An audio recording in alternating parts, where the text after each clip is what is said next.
They didn't mention Jeffrey at the beginning. The Hebrew form is not appropriate. Good evening.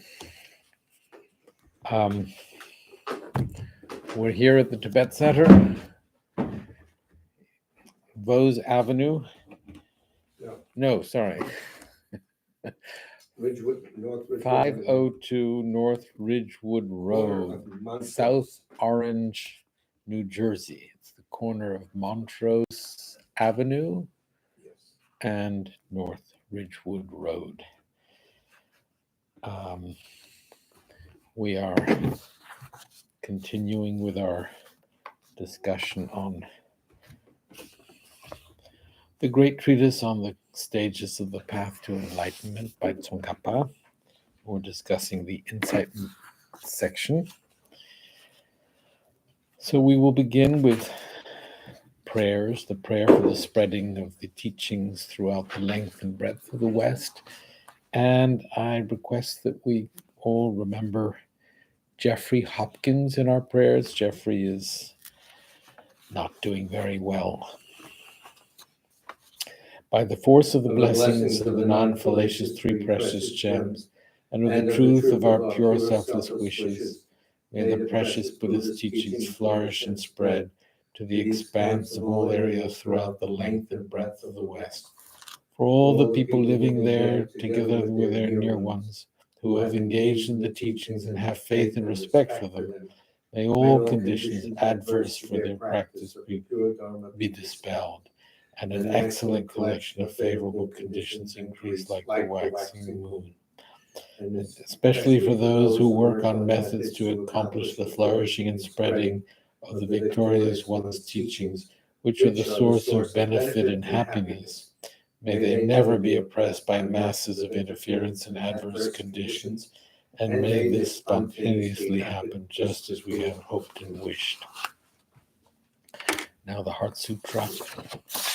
Thus have I heard once. The Blessed One was dwelling in the royal domain of the Vulture Peak Mountain, together with a big gathering of great monks and great bodhisattvas. At that time, the Blessed One entered the Samadhi, which examines the Dharmas, called profound illumination.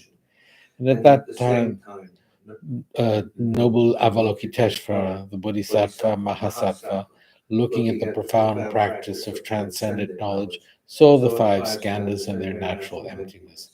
Then, through the inspiration of the Buddha, Venerable Shariputra said to Avalokiteshvara, "How should those noble ones learn who wish to follow the profound practice of transcendent knowledge?" And Avalokiteshvara answered, "Venerable Shariputra, whoever wishes to follow the profound practice of transcendent knowledge should look at it like this, seeing the five skandhas and their natural emptiness. Form is empty, emptiness itself is form. Emptiness is not separate from form, form is not separate from emptiness. In the same way, feeling, discriminating awareness, compositional factors in consciousness are empty. Thus, all the dharmas are empty and have no characteristics. They are unborn and unceasing. They are not impure or pure. They neither decrease nor increase.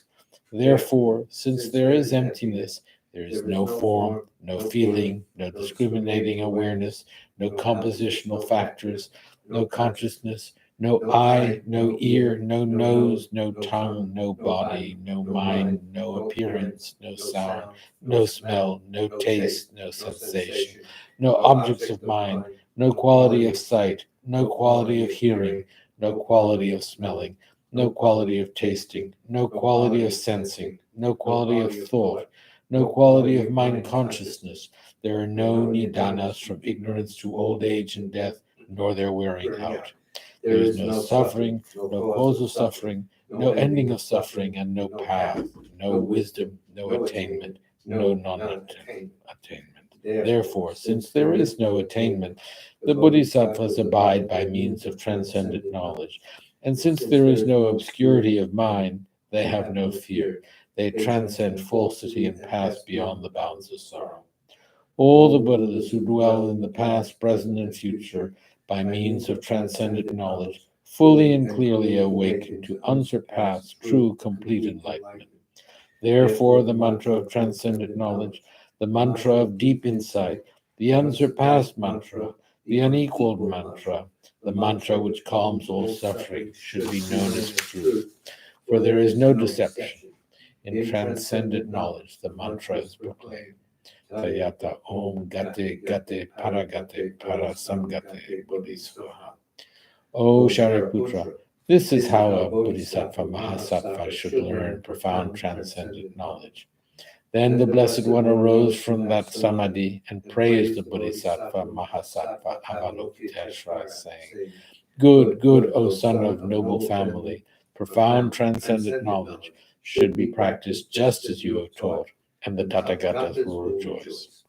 When the Blessed One had said this, Shariputra and Avalokiteshvara, that whole gathering in the world with its gods, humans, asuras, and Gandharvas, their hearts full of joy, praised the words of the Blessed One.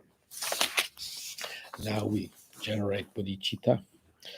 With the wish to free all beings, I shall always go for refuge to the Buddha, Dharma, and Sangha until I reach full enlightenment. Inspired by wisdom and compassion, today in the Buddha's presence, I generate the mind intent on full awakening for the benefit of all sentient beings. As long as space endures, as long as sentient beings remain, until then may I too remain to dispel the miseries of the world. With the wish to free all beings, I shall always go for refuge to the Buddha, Dharma, and Sangha until I reach full enlightenment. Inspired by wisdom and compassion, today in the Buddha's presence, I generate the mind intent on full awakening for the benefit of all sentient beings. As long as space endures, as long as sentient beings remain, until then may I too remain to dispel the miseries of the world. With the wish to free all beings, I shall always go for refuge to the Buddha, Dharma, and Sangha until I reach full enlightenment. Inspired by wisdom and compassion, today in the Buddha's presence, I generate the mind intent on full awakening for the benefit of all sentient beings. As long as space endures, as long as sentient beings remain, until then may I too remain to dispel the miseries of the world.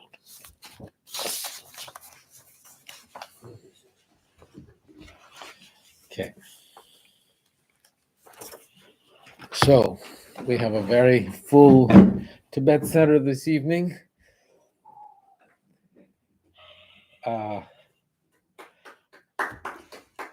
It's very nice to see you all, Buddy, Tony, Darren.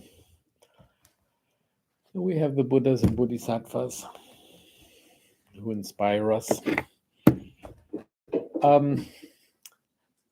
We have been discussing for the last few weeks the identification of the object to be negated, and we have established that it is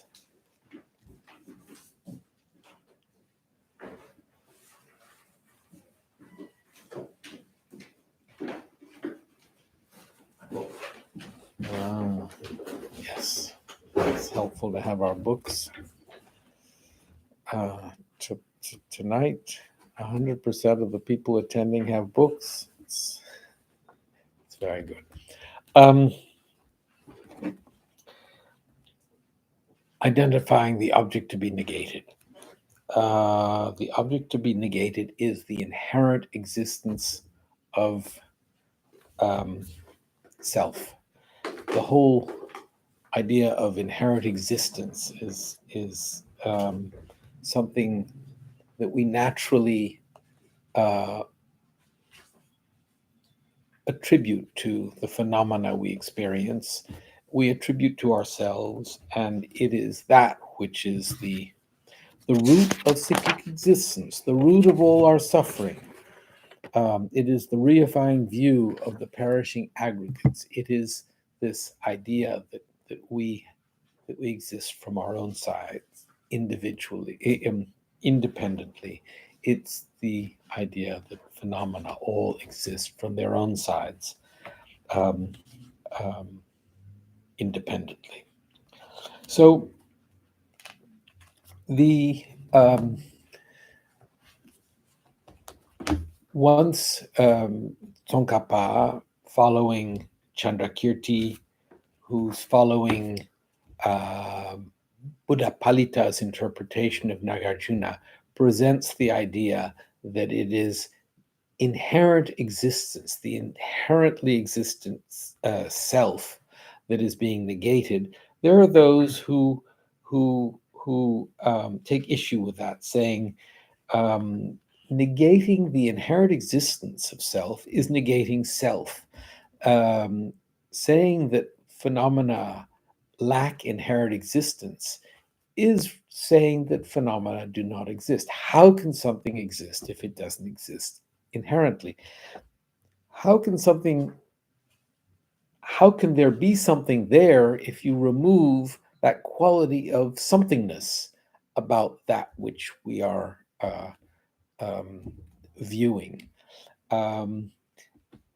There's a quality of what is called true existence. There's a quality of permanent existence. There are all sorts of qualities that we can negate. But inherent existence, that total 100% independent quality, if we negate that, we are negating the existence of the phenomenon altogether. And so it is that misinterpretation of the ultimate view that Tsongkhapa is negating or showing us the flaws of. So we arrived, from my notes, for this Wednesday class, we had reached on page 138,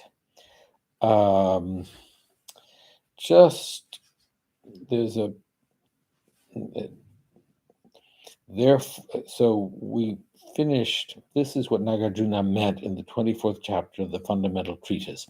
Therefore, knowing that those of limited intelligence would have difficulty understanding the depth of his teaching, the mind of the sage turned away from giving this teaching. So here, the idea was that once the Buddha attained enlightenment, having understood the ultimate view, having understood the idea that understood meaning realized, meaning deeply realized that he and all phenomena lack inherent existence. This truth was not something that the Buddha saw anyone to be able to understand or realize that there was no one who would understand this. And so he kept quiet until maybe a year after his enlightenment, he went to Vulture's Peak and there taught the wisdom sutras, such as the Heart Sutra, where he taught that form is empty, emptiness is form, form is none other than emptiness, and emptiness is none other than form, where he's saying that it is the emptiness of inherent existence that enables form, that permits form, and that dependent arising, which is what emptiness means, is what enables existence. If things existed in a way that was non-empty, i.e., existent from its own side, then forms would not be possible. So Nagarjuna's Precious Garland says, when the impurity of this body, which is coarse, directly observable, and continuously appearing, does not stay with the mind, then how could the excellent teaching, which has no basis, is not immediately apparent, and is most subtle and profound, easily come to mind? So here, even the teachings on gross impermanence, which the Buddha taught, even that is difficult for us to maintain an awareness of. So how can the idea that we don't exist inherently, we don't exist independently, how could we don't exist as we appear to, how could we possibly grasp that, hold on to that, realizing that because of this profundity, its profundity, this teaching is difficult to understand. The sage, when he became a Buddha, turned away from giving this teaching. Thus, treatises and scriptures that state that it is very difficult to understand thus treatises and scriptures state that it is very difficult to understand the profound view. So the profound view, in order for us to understand it, we must collect the necessary virtue. We must collect the necessary merit. We must be ready to understand this. And so, in addition to studying and contemplating, we must also engage in virtuous activities that provide the basis for our being able to understand. Failing to reach such knowledge of both appearances and emptiness, some mistake the meaning of statements in certain authoritative texts that demonstrate the absence of intrinsic existence via rational analysis of whether pots and such are one with or different from their parts. Analyzing whether something such as a pot is any of its parts, such as its lip or neck, they do not find it to be any of those. This leads them to a sense of certainty that there is no pot there. So if we take we take a table and we say, I see a table, I identify a table, but if I look for that table, the tableness, let's say, that quality of table that I perceive, that I apprehend, I identify, and if I look among its parts and I say the legs, each one of those legs is not the table, the top of the table is not the table, and if I remove all those, there's no table. And therefore, I say, oh, so there is no table. That would be foolish. Um, the quality of inherent existence that we negate by looking for it among its parts should not lead to the negation of a table altogether. There is a table. The table is there. It simply doesn't exist the way I perceive it to. It doesn't exist independently. It doesn't exist intrinsically. It doesn't exist truly.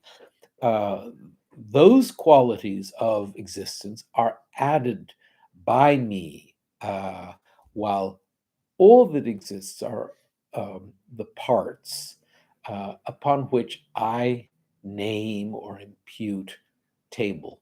And the same is true of the parts. If I look among the leg, I have the top of the leg, I have the bottom of the leg, I have this side of the leg, that side of the leg, and among those parts, I'm not going to find a leg. Again, I'm naming leg. And if I take the parts apart in the same way, I won't find the top of the leg, the bottom of the leg, etc. Eventually, I might be led to the point of saying, my goodness, there's no table there. There are no legs, there are no parts of the legs, there's nothing there. There's nothing there. And getting to the point of saying, my goodness, there is no table there would be wrong. There is a table there. It doesn't exist the way it appears to exist. And that's what we're negating. This then applying the same analysis to the analyzer, they become certain that there is also no analyzer. So just as I am looking for the table among its parts and I'm not finding it, if I apply the same analysis to me, I'm made up of the different parts or aggregates of the physical and mental aspects or parts that make me up. If I look among those parts, I won't find a findable, inherently existent self. But I'm still here. I'm here speaking. If I'm looking for the table, I'm still there looking for the table. So to say that there is no self altogether would be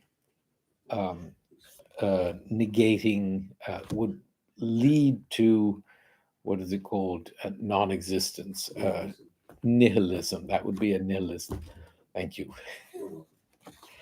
So there's also no analyzer. There would be a wrong interpretation. They then wonder, if the analyzer is not to be found, then who is it that knows that pots and such do not exist? So they say things are neither existent nor non-existent. If the false certainty brought on by this sort of counterfeit reasoning were considered a case of finding the Madhyamika view, then this middle path, this middle way, then gaining that view would seem to be the easiest thing in the world. So that is wrong. That would be a wrong way that would be a wrong interpretation of emptiness. Therefore, the intelligence should develop an unshakable certainty that the very meaning of emptiness is dependent arising. So emptiness is not that nothing exists. Emptiness is that things exist dependently. They arise, they exist dependent on their parts, dependent ultimately on our naming them, on our identifying them as such and such. This is what is said in the definitive scriptures and in the pure Madhyamika texts, the treatises that comment on the intended meaning of those definitive scriptures. This is the distinguishing feature of the Madhyamika experts. Specifically, this is the subtle point that the noble Nagarjuna and his spiritual son Aryadeva had in mind, and upon which the master Buddhapalita and the glorious Chandrakirti gave fully comprehensive commentary. This is how dependent arising bestows certain knowledge of the absence of intrinsic existence. This is how it dawns on you that it is things which are devoid of intrinsic existence that are causes and effects. So this last point, I sort of reiterate. Causality is only possible because of this lack of intrinsic existence. The possibility of change, of evolution, of bringing together parts, none of that would be possible if things existed inherently, intrinsically. And it's not that there is anything more to it than that. The bringing together of the parts, or the process of identifying something as such and such, the fact that this is a process which a process that lacks any objective existence on the part which we are identifying. The fact that the identification is due not to an objectively real object, but due to this dependent arising, dependent on my imputing, dependent on parts, depending on causes, etc. All of those aspects are what bring about the existence of that which I identify as such and such. Now, how those systems contradict this distinguishing feature of Madhyamika. Thus, the system of Nagarjuna, the protector, is that phenomena do not have even a particle of essential or intrinsic nature. Also, if there were intrinsic existence, then all of the teachings on cyclic existence and nirvana would be impossible. So if things existed intrinsically, nothing could actually exist. The phenomena that we perceive are all brought about by causes made up of parts. If they existed inherently, they couldn't be made up of parts. They couldn't be the product of causes, and therefore nothing could exist. Since it is inappropriate not to give those teachings, all the teachings on bondage, freedom, etc., should be set forth. Thus, you definitely must assert the absence of intrinsic existence. However, you misinterpreters of Madhyamika. Good evening. We're on page 139. Bottom of the page. Sorry? Do we have a book here somewhere? No, not in this. Bottom of 139. Bottom of 139. However, you misinterpreters of Madhyamika seem to say, as things have no essential intrinsic nature, then what else is there? Therefore, it is not necessary to add a qualification such. So these are the misinterpreters of Madhyamika who say, as things have no essential or intrinsic nature, then what else is there? In other words, if things don't exist inherently or intrinsically or essentially, then what can there be? Therefore, it is not necessary to add a qualification such as ultimate when refuting bondage, freedom, production, cessation, etc. Bondage, etc., are refuted by the arguments that refute intrinsic existence. So, in other words, if you are refuting intrinsic existence, then things don't exist at all. So why would one talk about things lacking ultimate existence? Say this is the wrong interpretation. If you say this, says Tsongkhapa here, if you say this, think about how you should not contradict that which allows you, in the absence of intrinsic existence, to posit bondage, freedom, arising, disintegration, and so forth. So it is evident that these things exist. So think about how you are in the process of negating them in your wrong view. I'm going to read this over. If you say this, think about how you should not contradict that which allows you, in the absence of intrinsic existence, to posit bondage, freedom. Bondage, freedom, arising, disintegration, and so forth exist. And this particular, what I am putting forward, enables these things to exist due to their absence of intrinsic existence. And so don't throw that out, says Chandrakirti, says Buddha Palita, says Nagarjuna. The master Chandrakirti holds the teachings on cyclic existence. So this is the objection. The master Chandrakirti holds the teachings on cyclic existence and nirvana, bondage, freedom, etc., are made conventionally.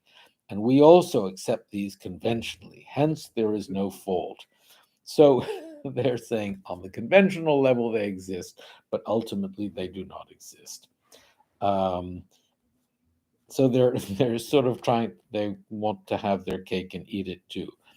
And the reply is, this is not tenable, for you also accept the Master Chandrakirti's assertion that phenomena have no essential or intrinsic nature, even conventionally. The argument refuting intrinsic existence must refute it even conventionally. And you claim that the argument refuting intrinsic existence also refutes bondage, freedom, and so forth.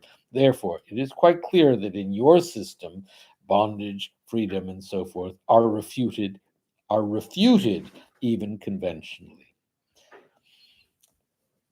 In brief, if you claim that the absence of intrinsic existence contradicts bondage, freedom, production, cessation, etc., then it will be impossible in terms of either truth, the conventional or the ultimate, to give the full and correct teachings on nirvana and cyclic existence within emptiness, the emptiness of intrinsic existence.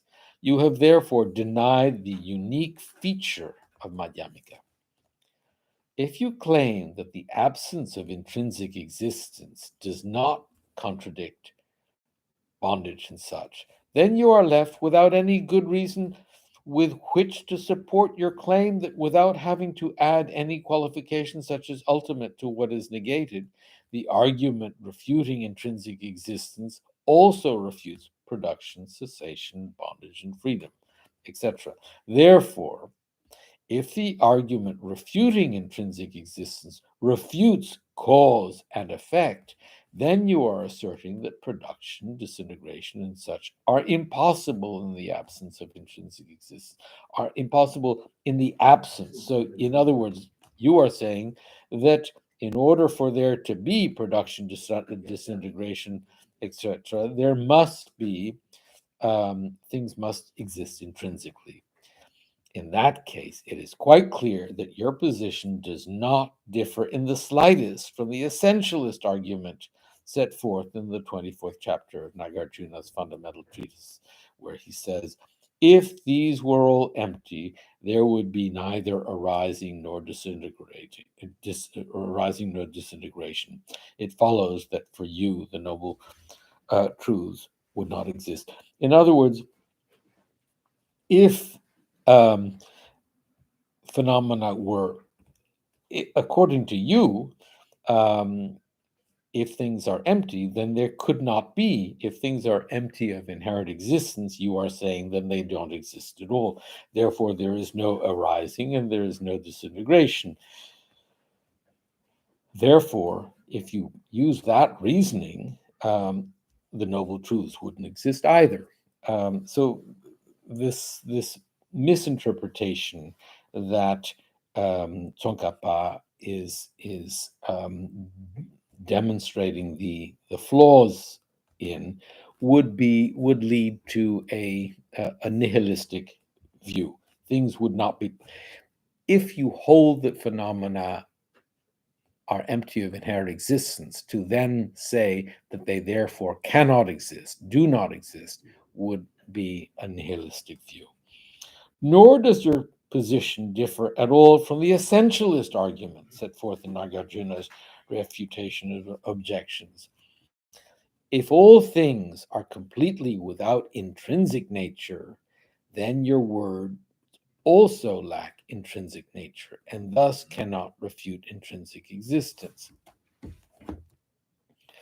So this is the idea that if things are empty of intrinsic existence, they therefore cannot perform any kind of a function. I think it's here that he goes on to say, well, a pot is empty of inherent existence, but a pot can still serve as a pot. A piece of fabric, which if you take a piece of fabric and it's made up of the weft and the warp, is that what it's called?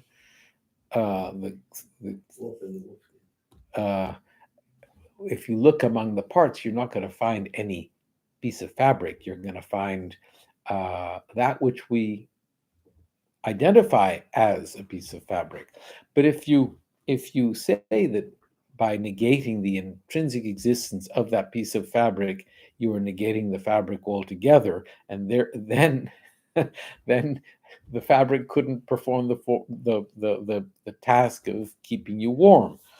The same way that the words, the same way that the fabric, though empty of inherent existence, can perform as fabric, words, empty of inherent existence, can perform the task of words and describe um, even refute intrinsic existence. Objection: production, disintegration, and so forth are possible neither within emptiness of intrinsic existence nor within non-emptiness of intrinsic existence. Since we assert neither emptiness of intrinsic existence nor non-emptiness of intrinsic existence, we have no fault. The reply from Tsongkhapa is, this reading of the Madhyamika text is utterly inappropriate. As Chandrakirti's clear words prove, we avoid the fallacy that arising, disintegration, and so forth would not be tenable. What's more, the four truths, etc., are tenable. Also, Nagarjuna's fundamental treatise makes a clear distinction between the tenability of the four truths in the context of emptiness of intrinsic existence, and their untenability in the context of non-emptiness. Further, Chandrakirti's commentary on the Middle Way says, empty things such as reflections depend on a collection of causes. It is not as though this were not well known. From those empty reflections and so forth arise consciousnesses that bear their image. Similarly, even though all things are empty, from those empty things, effects are definitely produced. So, things lacking inherent existence, being empty of inherent existence, are able to produce effects. Moreover, when reason refutes bondage, freedom, and so forth, according to your assertion, it is not suitable to refute those ultimately, and thus they must be refuted conventionally. In that case, one would be refuting all teachings on cyclic existence and nirvana, even conventionally. Such a madhyamika is without precedent. So, water lacking inherent existence is drinkable. Image in the mirror lacking inherent existence still helps you fix your face. So, how a madhyamika responds to those who negate the distinguishing feature of madhyamika. Section C. To the objection, if things were empty of intrinsic existence, the causes and effects of cyclic existence and nirvana could not be set forth. Nagarjuna, the protector, responds that since the fallacy that the madhyamikas were going to adduce has been advanced against them, they will turn it around and use it against the objectors. The 24th chapter of Nagarjuna's fundamental treatise says, you take your own fallacies and turn them into ours, like someone who, while riding on a horse, forgets that very horse. If you regard things as existing intrinsically, then you regard all things as having no causes or conditions. It's important that we really remember that if things exist intrinsically, that quality of intrinsic, inherent existence is the antithesis of something being caused. If something is caused, it can't exist inherently. It exists, causationally, causally. So this helps us identify what this quality of inherent existence that is being negated really is. So I reread it. If you regard things as existing intrinsically, inherently, independently, then you regard all things as having no causes or conditions. Also, if all these phenomena were not empty of inherent existence, there would be neither arising nor disintegration. So if things did not possess, if things possessed inherent existence, they couldn't arise nor could they disintegrate. Now, all a thing physical object over time changes. Um, a mountain, for example, comes about due to the changes in the sort of physical environment with things pushing, whether it's the ice coming from the North Pole or whatever, that pushes amounts of earth to a point that creates the mountains that we know, the different physical structures. All of those things are possible due to causes. It's a causal process. If things existed inherently, none of that would exist. None of that would be possible. Things would be without cause. There would be neither arising nor disintegration. It would follow that for you essentialists, the Four Noble Truths would not exist.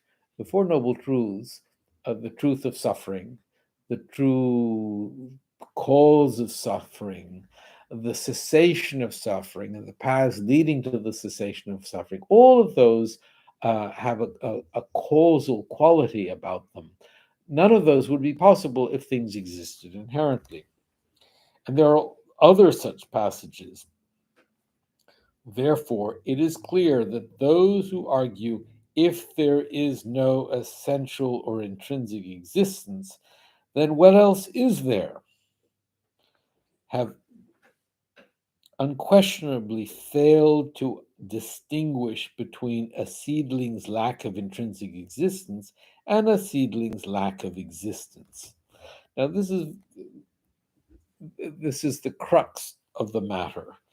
If we consider that negating intrinsic existence is negating existence altogether, then we would be negating the potential of a seed to create a sprout, etc.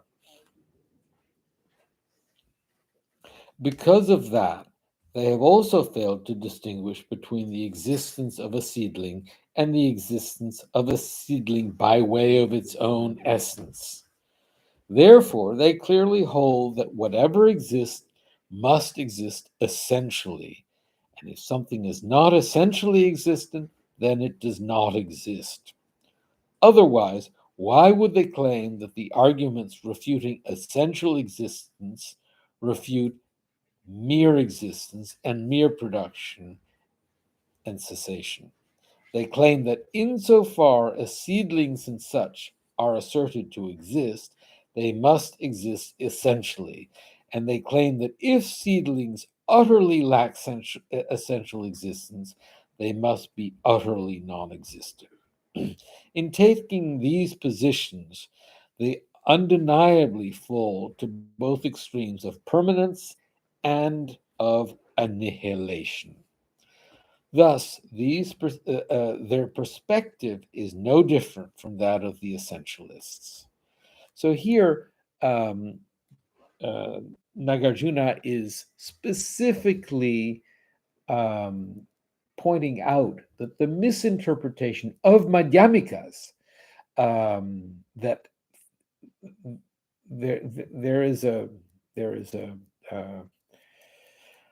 debate between those Madhyamikas who attribute a quality of intrinsic existence to phenomena while negating true existence. There's this very subtle difference that they perceive to exist between intrinsic existence and true existence. And they say if you negate intrinsic existence, you are negating existence altogether. And that very subtle difference between intrinsic and true existence is what Nagarjuna is saying, is pointing at, saying if you claim that phenomena, in order to exist, must exist intrinsically, then you haven't understood what the whole Madhyamika principle that Nagarjuna put forward. So and he's saying then you are holding to a view that is as wrong as that held by non-Madhyamikas. For Chandrakirti's commentary on Aryadeva's 400 stanzas says clearly, the essentialists say that whenever things exist, there is essence. As they see it, without essence, these things would be completely non-existent, like the horn of a donkey.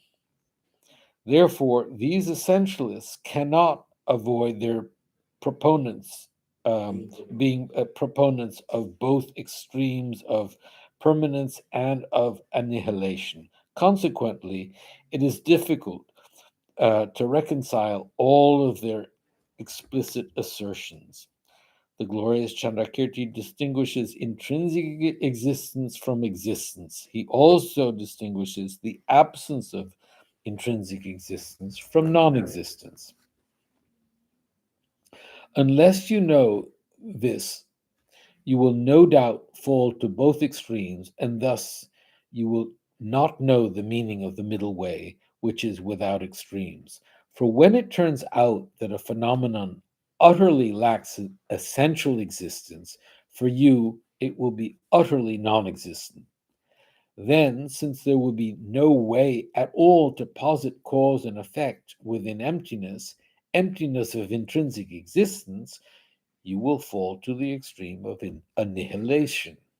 Also, once you accept that a phenomenon exists, you will have to assert that it essentially exists. In that case, it will be impossible for you to treat cause and effect as similar to illusions in the sense that they appear to exist intrinsically, whereas they do not. So, cause and effect. So, what Tsongkhapa is pointing out here is that this quality of intrinsic existence does appear, and so that the illusory nature that he is making mention of here is that things do seem to exist, but they don't actually. So they are like an illusion in that they appear to exist intrinsically while they actually do not. Consequently, you will fall to the extreme of permanence. Therefore, the big battle between appearance and what we think it is. What the quality we give to that appearance. And then logic says, no, that's not it. And then the battle. So logically, we say that that's not it. However, we're battling with a very natural process. This quality of intrinsic existence does appear to us, and we have to view it as having as much real existence as an illusion, as a reflection, as an echo, etc. Therefore, to avoid falling to the extreme of existence, you must realize that from the outset, all phenomena lack even a particle of essential existence. And to escape the extreme of non-existence, you must develop definite knowledge that things such as seedlings nevertheless have the power to perform their own functions. That is, they do not turn into non-things which are empty of the capacity to perform functions. A clear differentiation between the absence of intrinsic existence and non-existence is set forth in Chandrakirti's clear words. Start with an objection. The objection is, this claim that things lack intrinsic existence will wipe out everything the Bhagavan said, such as you experience the fruit of the karma that you yourself have done. By making this claim, you mistakenly denied karma and its effects. Therefore, you are the supreme nihilist. This is the objection. And the reply that Chandrakirti presents is, we are not nihilists. We refute both the proposition of existence and the proposition of non-existence. We illuminate the path free from these two, the path that leads to the city of nirvana, We also do not claim karma, agent, effects, and so forth do not exist. What do we say? We posit that these lack intrinsic nature. Objection. There is still a defect in your position because it is not tenable for things that lack intrinsic nature to function. Again, this is the reply. Again, there is no such defect because functionality is not attested in that which has intrinsic nature. Functionality is attested only in that which lacks intrinsic nature. Big point. Big point, yes. A little bit closer to getting. The essentialist position is that the denial of intrinsic nature prevents karma from giving rise to effects. This is no different from the assertion by Tibetans who claim to be Madhyamikas that the arguments which refute intrinsic existence refute cause and effect. The Madhyamika and the essentialist agree that if one denies cause and effect, one becomes the most extreme sort of nihilist. However, the Madhyamikas do not deny cause and effect. Still, the essentialists call the Madhyamika a nihilist or annihilationist, supposing that if you refute intrinsic existence, then you certainly must also refute cause and effect. Most Tibetans who claim to be Madhyamikas seem to agree with the essentialist's assertion that if an argument refutes intrinsic existence, it must also refute cause and effect. Yet, unlike essentialists, these Tibetans seem pleased that reason refutes cause and effect, taking this to be the Madhyamika system. So, in answer to this objection, Chandrakirti responds, we are not nihilists. We eliminate the propositions of existence and non-existence. We illuminate the path to liberation. The rest of the passage shows how he avoids the positions of existence and non-existence. By saying, we do not claim that karma, effect, and so forth are non-existent, Chandrakirti avoids the nihilistic position. We would be nihilists if we asserted that cause, effect, and so forth do not exist. But we do not assert this. In response to the question, well, what do you hold? Chandrakirti says, we posit or assert that these, karma, effects, and so forth, lack intrinsic nature. He thereby avoids the position of existence,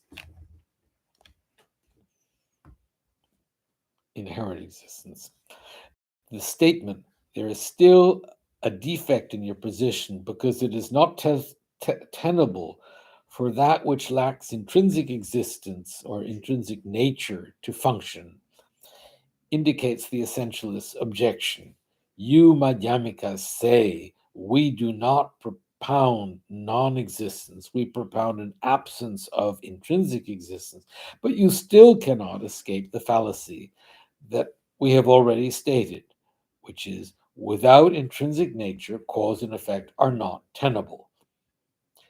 Those essentialists who hold this raise this objection because in their system there is no difference between the absence of intrinsic nature and non-existence. In reply, Chandrakirti says that functions such as causes giving rise to effects are impossible in the context of intrinsic existence and are possible only in the absence of intrinsic existence. So I think we should stop there.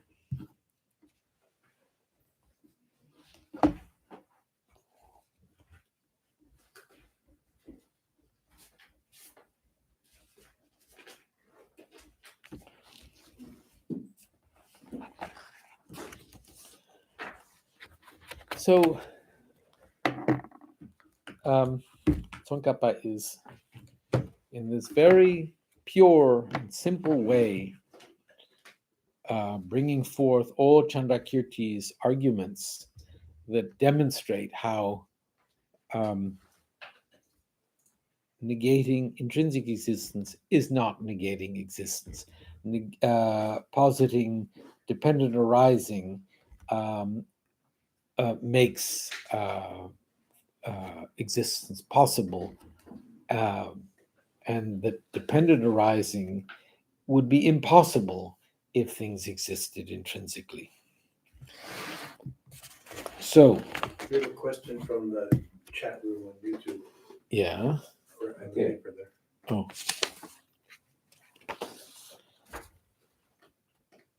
Is the functional definition of the table the conceptual aspect of the imputation?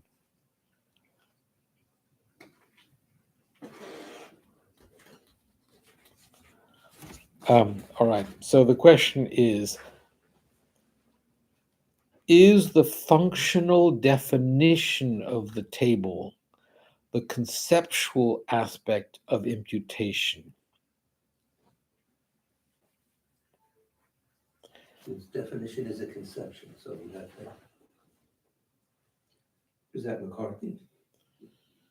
Matt Casey asks. So I'm afraid I'm not quite able to the functional definition of the table. The functional to define the table.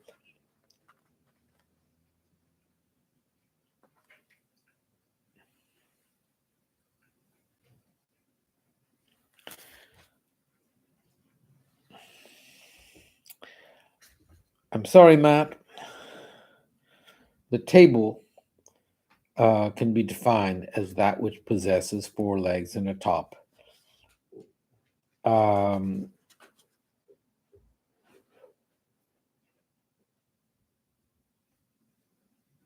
In that it is made up of four legs and a top, it is a dependent arising, and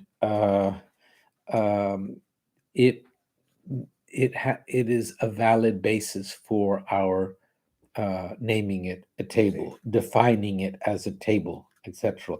So that the table is the basis for our, or those parts are the basis for our naming those parts together a table. I hope that helps. I don't quite get is the functional definition. I think he means functional definition as in that which performs the function of a table. Like they can put things on it. Then what's after that? So I can try to define it in terms of its What's after function. that functional definition? Is the functional definition of the table the conceptual aspect of the imputation? Yes, it is a conceptual. It is a, but it is Using not words the. concept. Right. Yeah. It is an example of a conceptual aspect. Yeah, an example. Okay, I hope that my friends here have helped The clarify The this. court has decided. Now we move So, on to the House of Representatives. We've been asked to, 24. we are saying prayers for Tony Nodarse, and also, as I said, I'm requesting that we all pray for the long life and good health of Jeffrey Hopkins, who's experiencing difficulty. So we will recite the Sutra of the Recollection of the Noble Three Truths, and on our website, what is the page where the prayers are? FAQ section, scroll down to prayers. If you go to the FAQ section, Yes. you scroll down to prayers, you will find these prayers there. And we have not been reciting the prayer for the swift return of Chungla Rinpoche, nor the 8 verses on training the mind. Some people felt that we were spending too much time on prayers and not so much on talking. And so I leave the recitation of those prayers to you to do individually. Okay, the Sutra of the Recollection of the Noble Three Jewels. I prostrate to the Omniscient One. Thus the Bhagavat Tathagata Arhat Samyat Sambuddha, the learned and virtuous one, the Sugata, the knower of the world, the charioteer and tamer of beings, the unsurpassable one, the teacher of devas and humans, is the Buddha Bhagavat. The Tathagata is in accord with all merit. He does not waste the roots of virtue. He is completely ornamented with all patience. He is the basis of the treasures of merit. He is adorned with the minor marks. He blossoms with the flowers of the major marks. His activity is timely and appropriate. Seeing him is without disharmony. He brings true joy to those who long with faith. His knowledge cannot be overpowered. His strength cannot be challenged. He is the teacher of all sentient beings. He is the father of bodhisattvas. He is the king of noble ones. He is the guide of those who journey to the city of nirvana. He possesses immeasurable wisdom. He possesses inconceivable confidence. His speech is completely pure. His melody is pleasing. One never has enough of seeing him. His form is incomparable. He is not stained by the realm of desire. He is not stained by the realm of form. He is not affected by the formless realm. He is completely liberated from suffering. He is completely and utterly liberated from the skandhas. He is not possessed with dhatus. His ayatanas are controlled. He has completely cut the knots. He is completely liberated from extreme torment. He is liberated from craving. He has crossed over the river. He is perfected in all the wisdoms. He abides in the wisdom of the Buddha Bhagavats who arise in the past, present, and future. He does not abide in nirvana. He abides in the ultimate perfection. He dwells on the bhumi where he sees all sentient beings. All these are the perfect virtues of the greatness of the Buddha Bhagavat. The holy Dharma is good at the beginning, good in the middle, and good at the end. Its meaning is excellent. Its words are excellent. It is uncorrupted. It is completely and perfectly, completely pure. It completely purifies. The Bhagavat teaches the Dharma well. It brings complete vision. It is free from sickness. It is always timely. It directs one further. Seeing it fulfills one's purpose. It brings discriminating insight for the wise. The Dharma, which is taught by the Bhagavad, is revealed properly in the Vinaya. It is renunciation. It causes one to arrive at perfect enlightenment. It is without contradiction. It is pithy. It is trustworthy and puts an end to the journey. As for the Sangha of the great Jnana, they enter completely, they enter insightfully, they enter straightforwardly, they enter harmoniously. They are worthy of veneration with joined palms. They are worthy of receiving prostration. They are a field of glorious merit. They are completely capable of receiving all gifts. They are an object of generosity. They are a great object of complete generosity.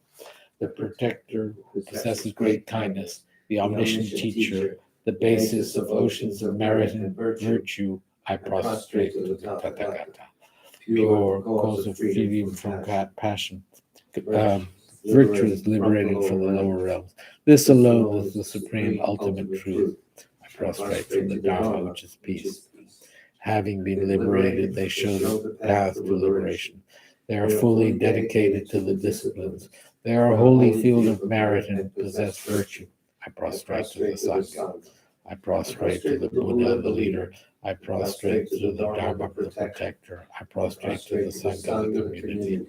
I prostrate respectfully and always to these three. The Buddha's virtues are inconceivable. The Dharma's virtues are inconceivable. The Sangha's virtues are inconceivable. Having faith in these inconceivables, therefore the fruitions are inconceivable. May they be born in completely pure realms. So this Saturday here, there will be the recitation of the Tara Sadhana, which Sekong Tsenchab Rinpoche initiated us into in 1982. So you are all welcome, 1 o'clock on Saturday. Thank you. refreshments will be served.